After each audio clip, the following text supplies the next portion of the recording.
In this video, we're going to play around with some buttons. It's kind of like a challenge, but it's also a tutorial. So basically what I want to do is I want to create some buttons in HTML and CSS, and I want to use CSS3 to make them behave and look cool, kind of modern, and make it do things that you wouldn't normally be able to do with just plain HTML and just CSS 2.1.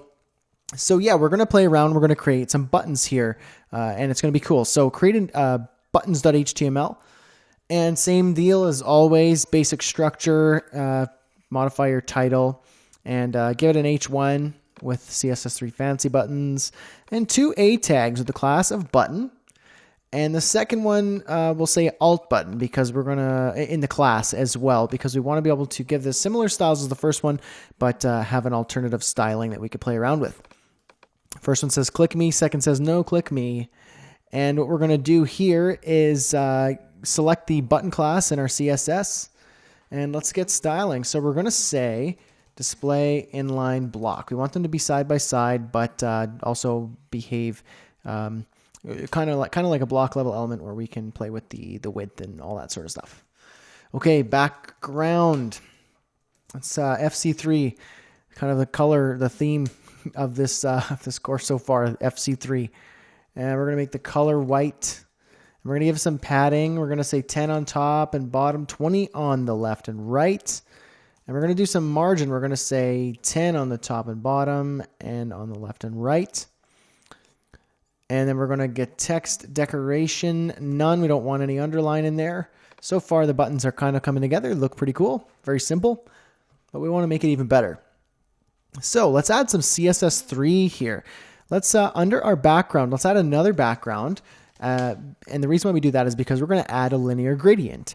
And some browsers don't have the ability to render linear gradients, so it will fall back to the predefined style of just background FC3. So we're going to say linear gradient. And the first color will be FC3, second will be F9-1.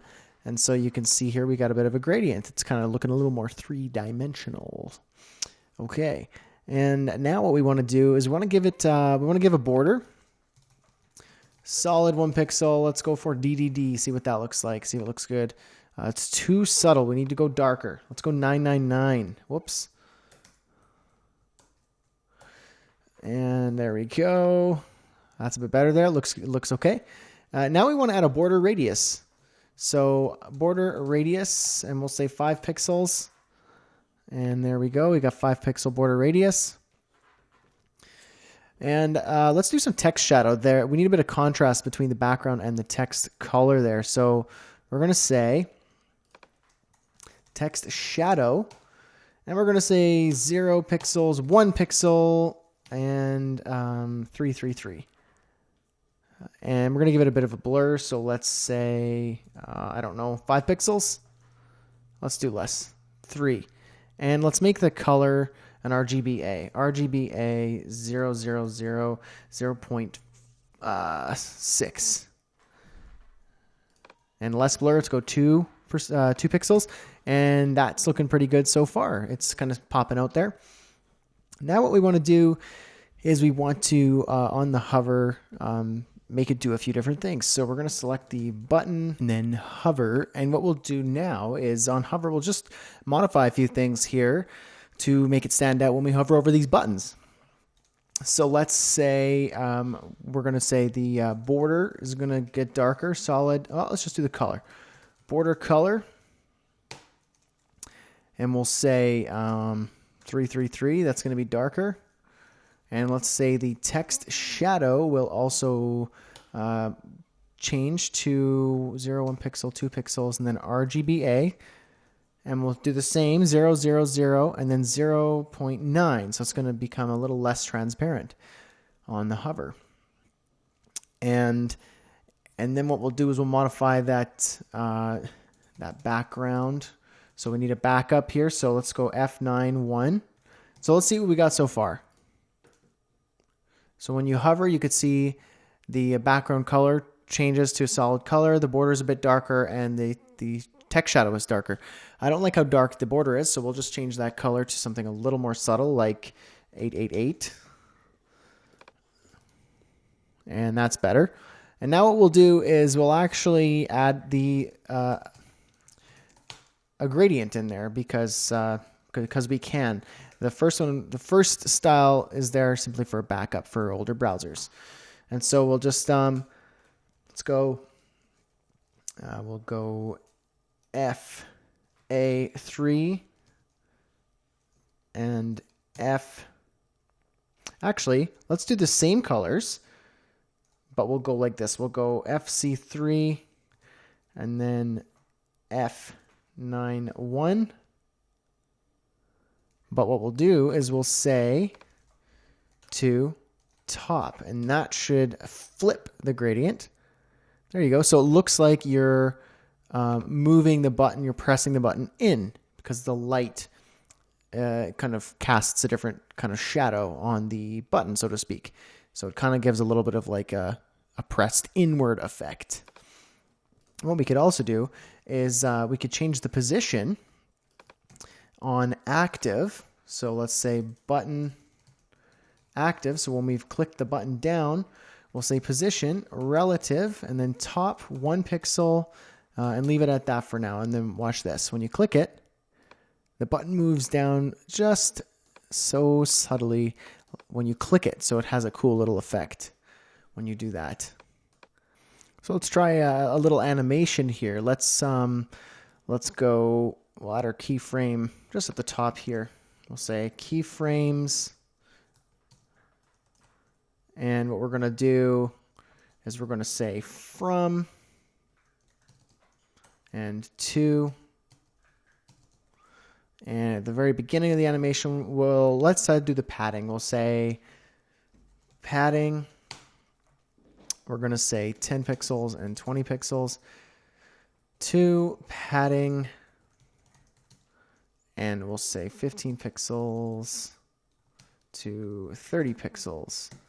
And now we need to go down to our button. And on hover, we will say animation name. Oh, and we forgot to add a name to our keyframes up here. We'll say button animation.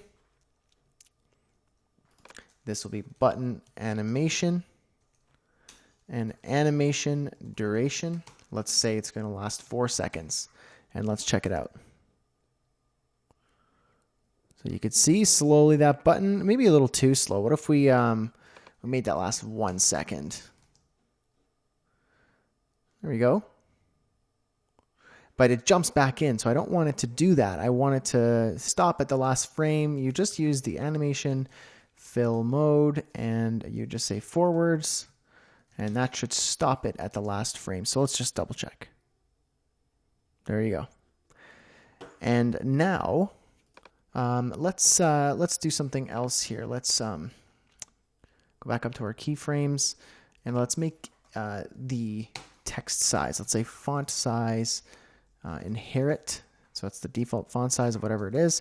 And then to font size, let's go for 24 pixels. So now let's see what happens. See how it kind of grows with it. There you go. Both buttons should do that.